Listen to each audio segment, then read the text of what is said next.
We are not wired to do hard things by default. We are wired to survive, to conserve energy, to avoid unnecessary strain. That wiring helped us escape predators, find shelter, and live another day. But in a world without lions and famine, that same wiring can become the very thing that limits us. Dopamine is often misunderstood. It's not just the feel, good chemical, it's the molecule of pursuit, the signal that says, keep going, you're on the path. It's not released when you achieve, it's released when your nervous system senses movement toward a meaningful goal.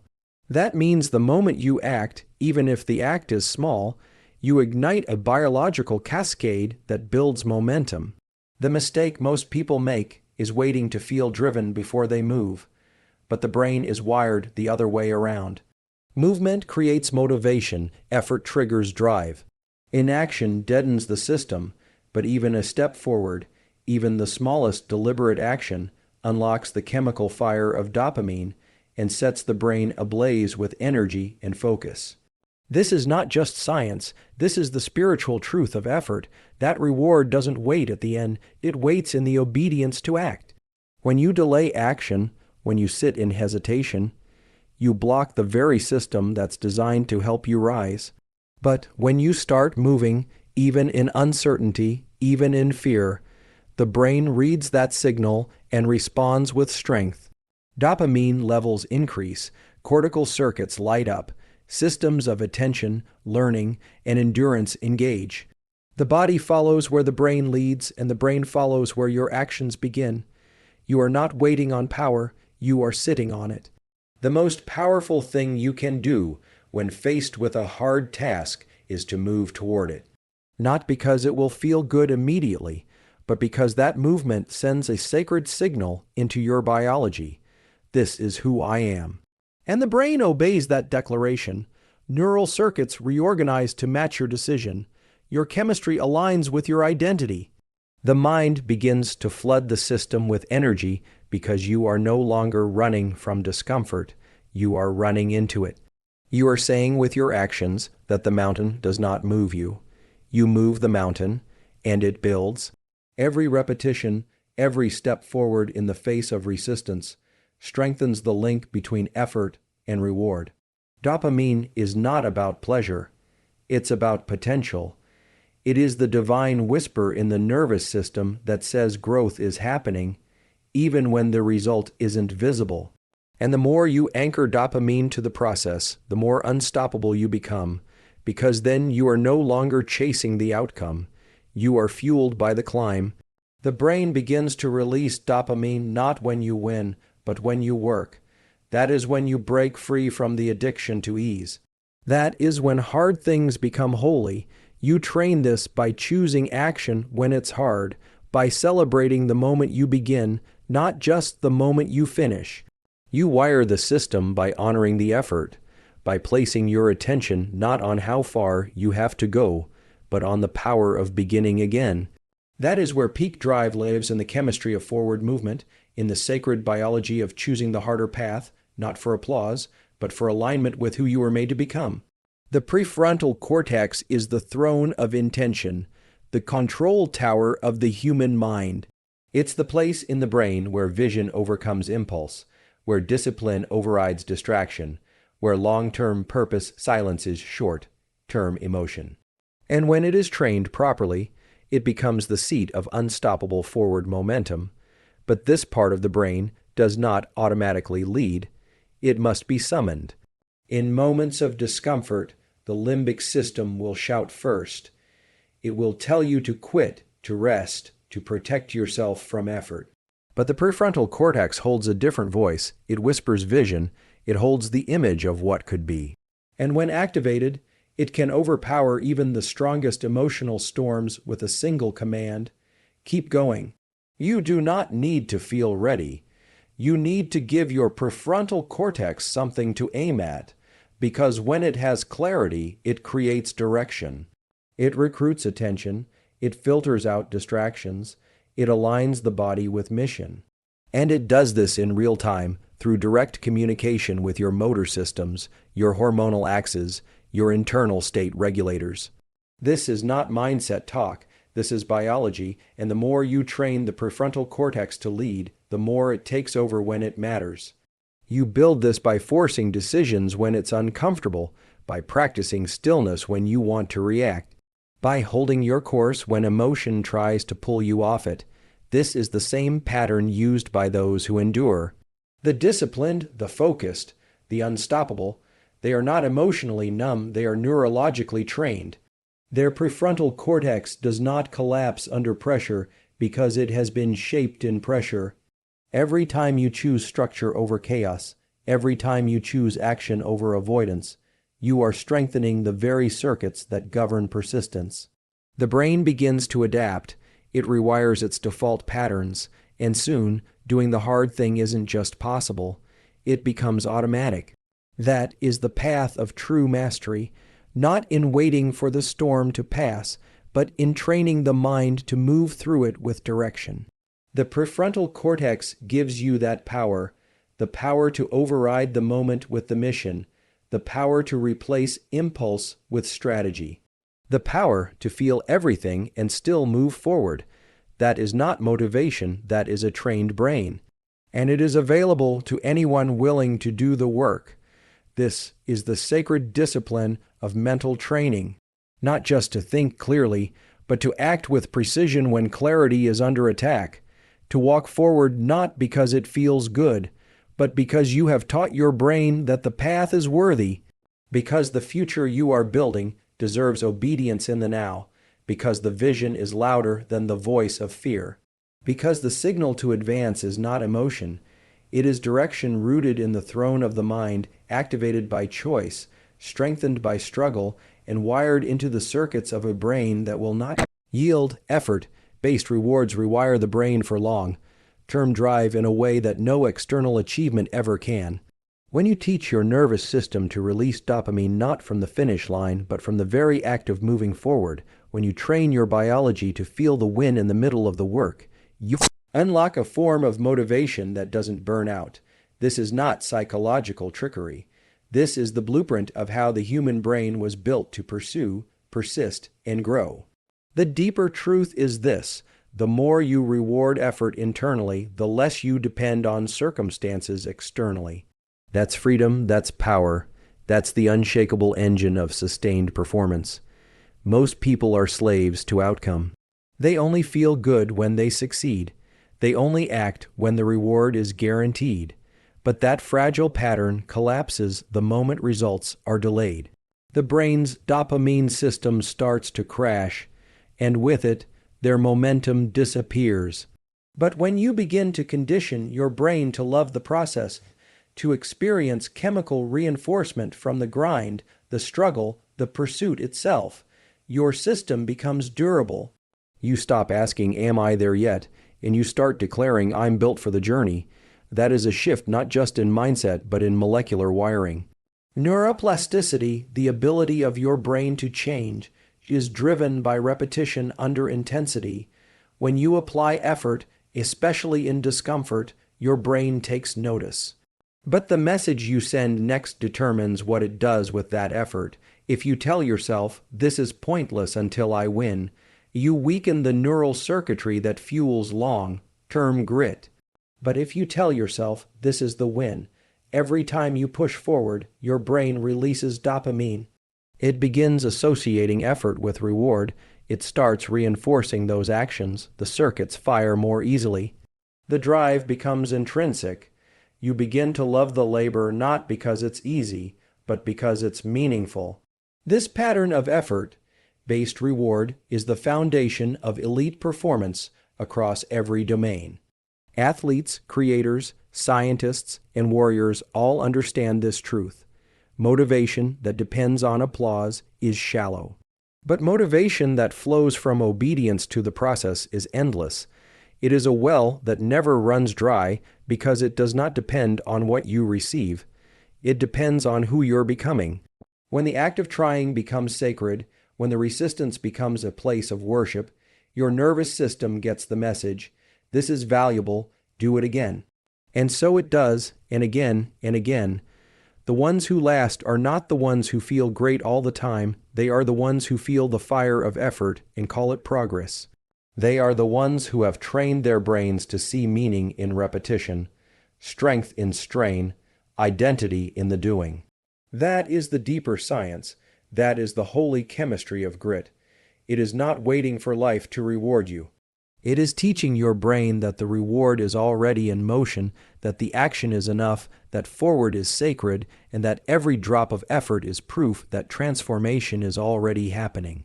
Controlled friction is the gateway to neural endurance.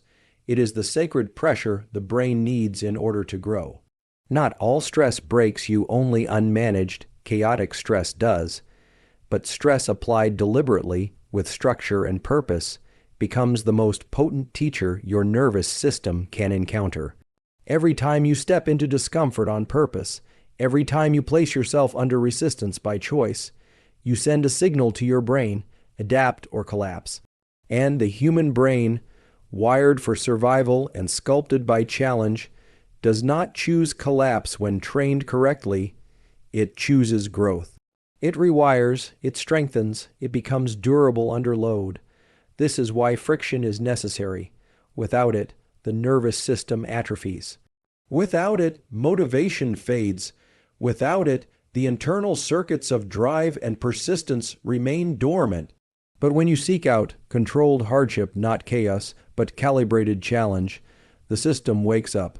The sympathetic nervous system activates, cortisol rises, norepinephrine floods your awareness, and attention sharpens. These chemicals, often misunderstood as enemies, are actually allies when harnessed. They prepare you to rise. They build the scaffolding of a mind that holds its ground, but only if you stay in the tension long enough for the brain to learn it is survivable. The builders of old understood this long before the data existed. They placed themselves in fasts, in cold, in silence, in struggle not to suffer needlessly, but to create strength intentionally. What they practiced was not punishment, it was preparation. Their friction was a form of prayer, a form of tuning the nervous system to be able to carry weight, to hold focus, to endure without collapse. The science now confirms what the spirit already knew. Neural circuits become more resilient when exposed to intermittent, repeatable, controllable stress. The brain, when exposed to resistance in doses it can process, builds not only tolerance but capability. It raises the ceiling of what you can handle. Every time you do something hard and stay in it, not just physically, but mentally, emotionally, you are conditioning your brain to respond differently to future stress. You're encoding the belief neurologically that effort is not threat, it's transformation, and over time that becomes your baseline. What used to spike fear becomes routine. What used to drain you becomes fuel.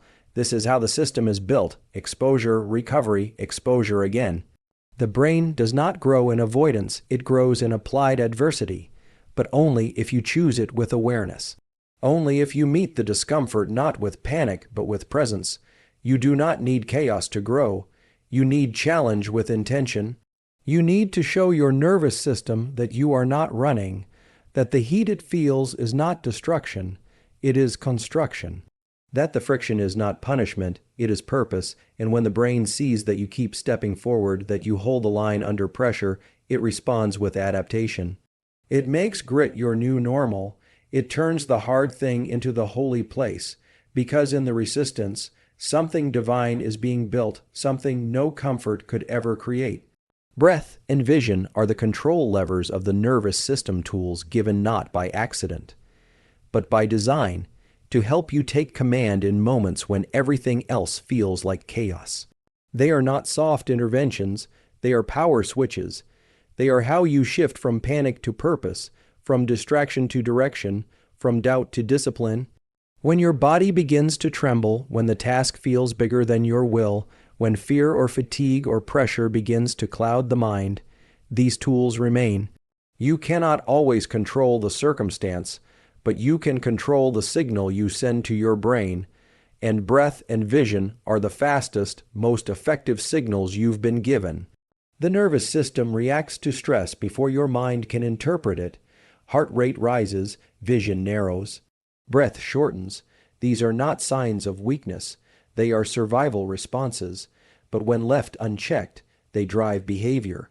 They push you toward quitting, retreat, indecision. But when you intercept that cascade, when you take over your breath, when you take over your gaze, you flip the system. You go from reactive to deliberate. You change the meaning of the moment, not by thought alone, but by physiology. The body tells the brain, I am not afraid, I am here, I am ready, and the brain obeys. The physiological sigh, 2 short inhales through the nose, followed by a long exhale through the mouth, is one of the most effective tools in existence for calming the system instantly. One breath like this activates the parasympathetic branch of your nervous system, lowering cortisol, slowing the heart, sharpening the prefrontal cortex. It brings the mind back online. This is not theory. It is measurable, repeatable, biological reality. And when paired with action, it becomes unstoppable. Because now you are moving forward not just with effort, but with control. With command over the state you're in, vision works the same way. When you narrow your focus literally, physically, you activate the circuits of pursuit. You boost acetylcholine, the neurochemical of laser attention. You enter what warriors call the tunnel. You tell your brain, this is what matters, block out everything else. And when you need to reset, to recover, to reduce emotional load, you widen your gaze. You allow your peripheral vision to expand, and the brain follows with calm. These are not just tricks. These are tools woven into your design by intention, tools to help you hold the line when your body is screaming for escape. When breath and vision become habits, not just reactions, you become unshakable. You train the system to know what to do under pressure. You build a reflex of control.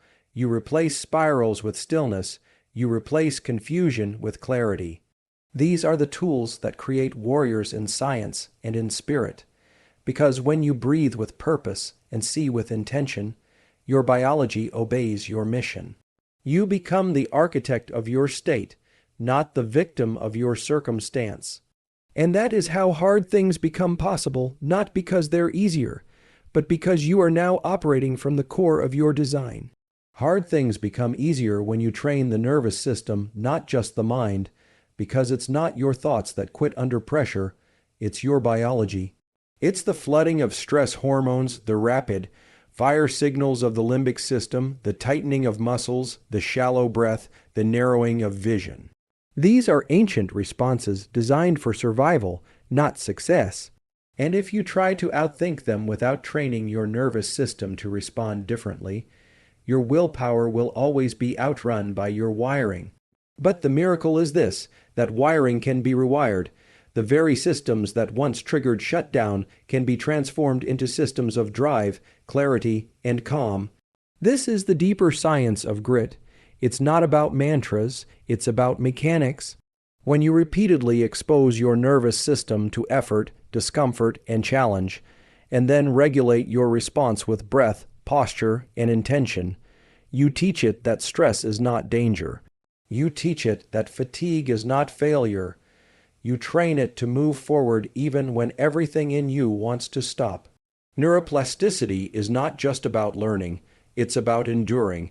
It's about laying down new pathways in the brain that don't just think differently, but respond differently under fire.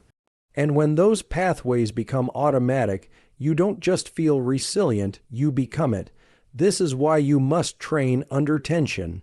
You must create moments where your body says stop and your mind says go, where your heart pounds, your muscles shake, your breath shortens, and yet you stay. Not because it feels good, but because staying rewires you, because staying signals the system to adapt.